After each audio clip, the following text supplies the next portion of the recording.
And as we look forward to these next 5 years, God's not done. He's not done with you. He's not done with Thrive Church. So we dream giant dreams for Thrive Church. And so I want to give you a few of them as we finish up. We dream of this being a place still where people who have given up on God, yes, straight up given up on God. If they've walked away from him, if they've cussed him out, if they're an atheist, if they're an agnostic, if they're angry, they're ticked off at God, this is the place for them. We're going to love them in the midst of all of it. We dream of this being a place still where people who've given up on church will find it irresistible, even if they've been hurt by a church in the past. Even if they think church is filled with hypocrites, even if they swore they would never be a part of the church, this is the church for them. We dream of this being a place still where miracles happen, real live miracles, marriages saved, friendships restored, hurt forgiven, financial miracles, relational miracles. For 3 years in our small group, we prayed for a baby for one of our couples. Guess what? The baby's in Thrive Kids now. Miracle kind of stuff. Miracle. We dream of this being a place still where kids and students matter so freaking much that adults will sacrifice so kids will have a great experience. Where they're leading on Sundays, where they beg their parents to come to church, where they're learning to be worship leaders now and speakers and Jesus followers, where their ministries are funded, where we fill up bus loads of buses to take them to retreats and camps. We dream of this being a place still where we reach out to the schools in even better ways. Yes, more shoe projects. 2 other churches have started shoe projects because of your story.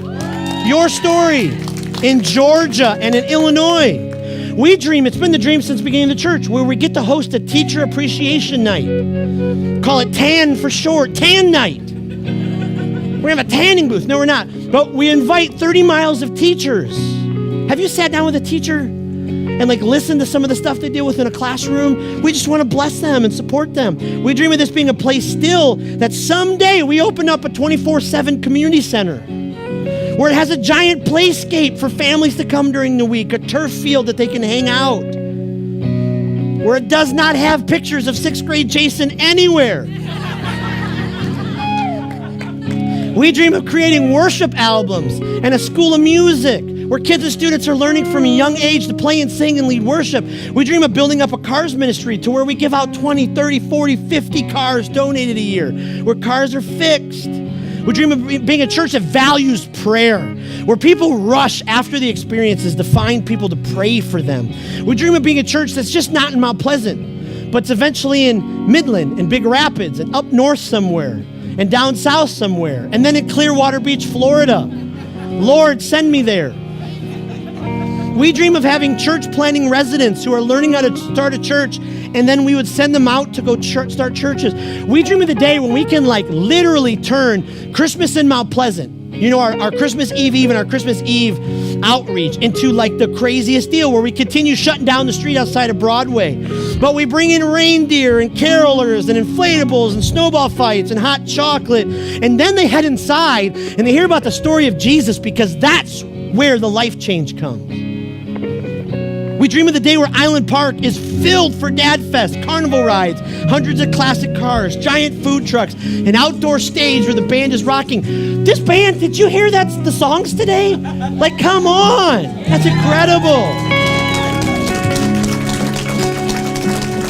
And we challenge dads to step up and actually be present in their kids' lives. And we challenge them to lead and to fall in love with Jesus. Where Mama's Day is stuffed and we care about moms and we encourage families to care for moms. The day where hundreds of people are being baptized at once out in Lake Isabella. Where we send teams of people to Ecuador to help plant churches, or Africa to build wells. We dream of the day that every single Thriver sponsors a compassion child.